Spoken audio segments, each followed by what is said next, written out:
Lewis Hamilton dropped a phrase on the radio that never made it to TV, but it shook Ferrari to its core.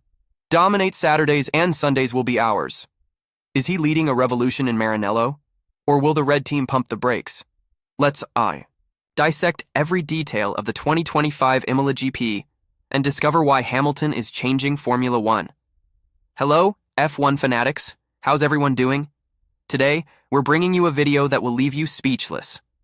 At the Imola GP, Lewis Hamilton didn't take the trophy, but he did something much bigger. Starting from 12th, he made breathtaking overtakes past Charles Leclerc and left a message on the radio that's creating a buzz. Is the seven-time champion transforming Ferrari into an unbeatable machine, like in Michael Schumacher's era? Or will Maranello's politics put a stop to this revolution? So let's go, fanatics, buckle up and then come with me to dive into this explosive story. Let's begin by setting the scene. Imola 2025. The grandstands were a sea of red, the tifosi packed Ravazza, Ferrari flags waving, and the roar of engines echoing through Tamburello. Everyone had their eyes glued to the red cars, expecting a victory that would make their hearts race. But the reality was harsh. Ferrari had a qualifying to forget. Hamilton started 12th, and Leclerc barely secured a spot in the top 5. It seemed like the weekend was lost, right? However, in the race, Hamilton showed why he's the greatest in history. He moved up the grid with surgical overtakes, one after another. He passed Alexander Albon, passed Leclerc, and finished very close to the podium. And, after a corner at Tamburello, he stated on the radio, "If we dominate Saturdays, Sundays are ours." Folks, that wasn't just a comment.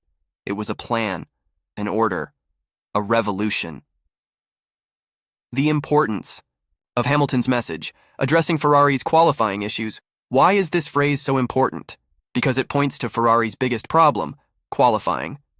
The SF25 car is a beast in races, capable of battling with Red Bull and McLaren.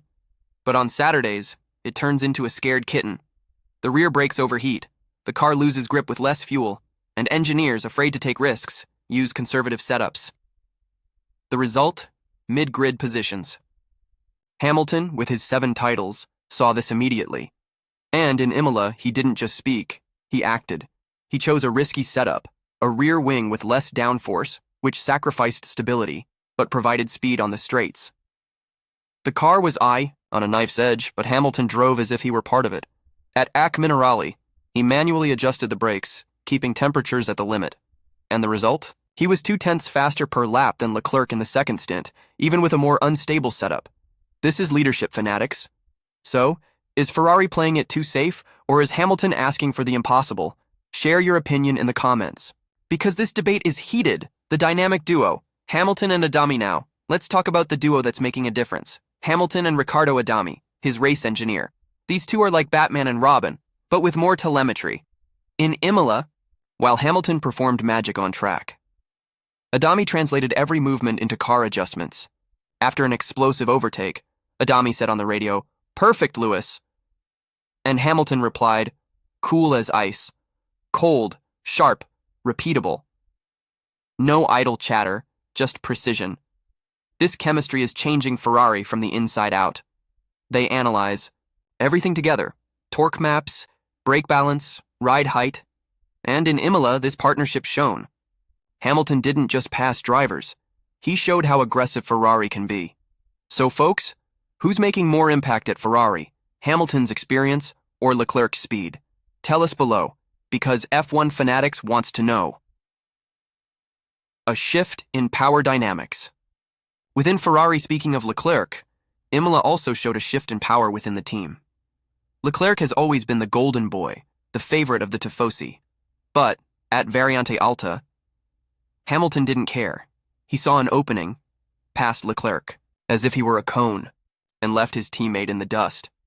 It was more than an overtake. It was a message. I'm here to lead. After the race, Leclerc's radio was silent. No congratulations, no apologies, just silence. Meanwhile, Hamilton is winning over the entire garage. Mechanics, engineers, even the data guys are on his side. He holds post-race meetings with Adami, technical director Loic Serra, and a hand-picked team. They dissect every detail: brake temperature graphs, ride height telemetry, differential maps.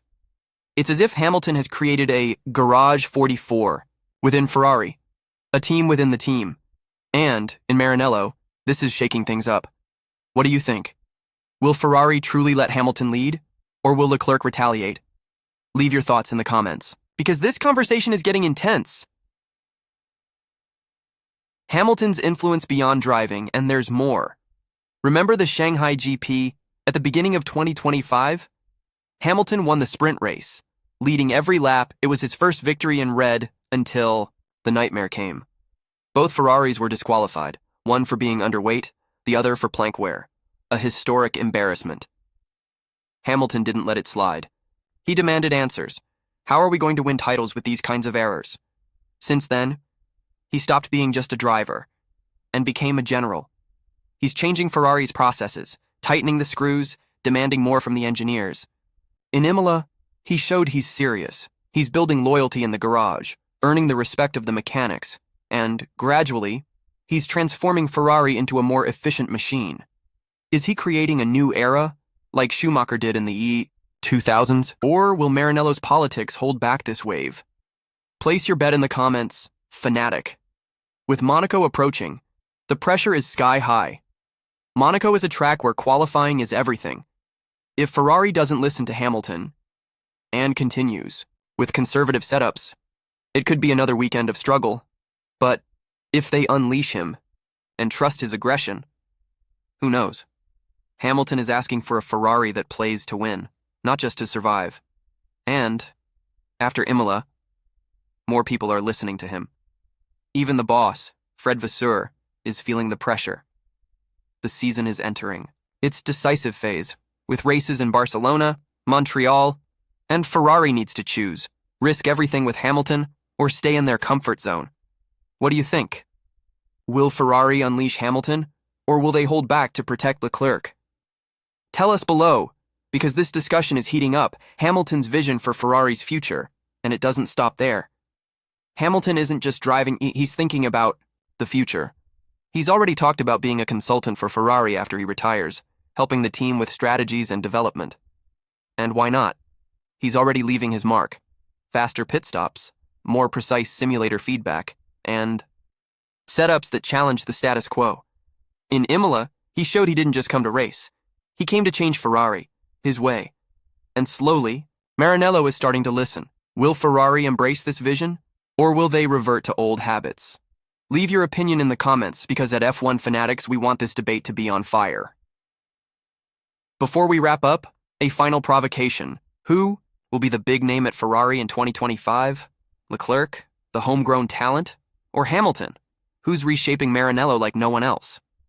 And furthermore, does Ferrari have a chance to fight for the title, or will Red Bull and McLaren dominate? Tell us below which driver is impressing you the most, and what your prediction is for the next GP. Is it Hamilton, with this absurd leadership? Or perhaps another name, like Ollie Behrman, who's generating a lot of buzz? And don't forget the message. If you enjoyed this analysis, hit that like button, subscribe to F1 Fanatics, and activate the bell to not miss any videos. Share it with folks who love Formula One, because F1 Fanatics is bringing you all the hot content. Until next time, Fanatics. Let's go!